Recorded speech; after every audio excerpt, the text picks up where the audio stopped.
बना ली है जो पीडीए की जरूरत पड़ गई सर?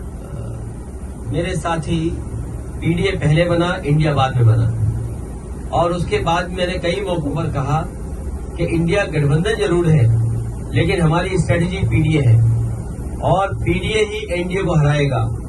जहां तक सवाल प्रदेश में जहां चुनाव हो रहे हैं, ये बात इंडिया गठबंधन को साफ कर देनी चाहिए थी कि प्रदेश इस दस पर कोई समझौता नहीं होगा। मुझे लगा जब मध्य प्रदेश के नेता ने और उनके जो पूर्व मुख्यमंत्री रहे, उन्होंने हमसे जब बात की और कहा कि आप किन सीटों को चाहते, तो मैंने उत्तर प्रदेश में या मध्य प्रदेश में जो समाजवादी पार्टी की परफॉर्मेंस थी, समय समय के चुनाव में वो पूरी परफॉर्म भेज दी। और मैंने उनसे कहा कि मध्य प्रदेश में कभी हमारा इस हिस्से से विधायक बन गया, कभी उस हिस्से से विधायक बन गया, और हमारी पार्टी से कई बार कई विधायक बने जो आज दूसरे दल में भी चले गए, कांग्रेस में भी चले गए। और मैंने याद दिलाया कि जिस समय कांग्रेस को समर्थन की जरूरत थी, उसमें सबसे पहले समाजवादी पार्टी के विधायक ने समर्थन किया था और सरकार बनी थी। हम बीजेपी के खिलाफ हैं, और जिस समय भी कांग्रेस के नेताओं से बात हुई, उस समय मैंने कहा कि हम बीजेपी को हराना चाहते हैं, जो हमसे सहयोग लेना चाहो ले लो।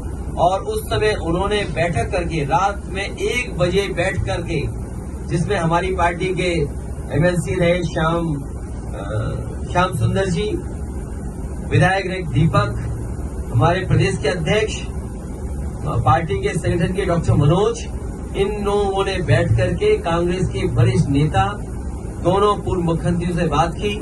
उन्होंने रात के 1 बजे जब मीटिंग खत्म हुई, उन्होंने आश्वासन दिया कि 6 सीटें लगभग आपको दी जा सकती हैं, और वो खबर अखबार में भी छपी। मुझे भरोसा हो गया कि 6 नहीं, कम से कम 4 दे देंगे।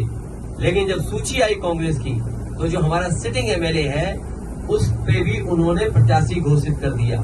इसलिए मजबूरी में समाजवादियों को अपने जहां मजबूत क्षेत्र है, वहां पर कार्यकर्ताओं की भावना को समझते हुए हमें लड़ाना पड़ रहा है। मैं ये भरोसा दिलाता हूं कि समाजवादी पार्टी उन्हीं सीटों पे लड़ेगी जहां पार्टी का संगठन है, या संगठन उनको कहेगा हम बीजेपी को हराना चाहते हैं, उस लक्ष्य में हम लोग आगे बढ़ेंगे।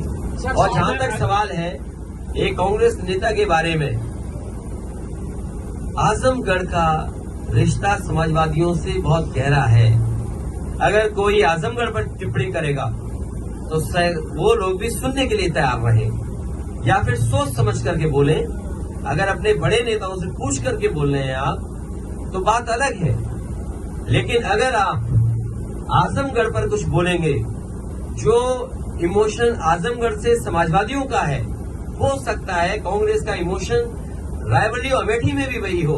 तो हम लोगों ने कभी टिप्पणी रायबरेली और अमेठी पे नहीं की, इसलिए उनको सावधान रहना चाहिए। आजमगढ़ जैसी जगह पर उसी तरह के इमोशन का भाव है, इसलिए टिप्पणी करने से पहले बहुत सोचना चाहिए।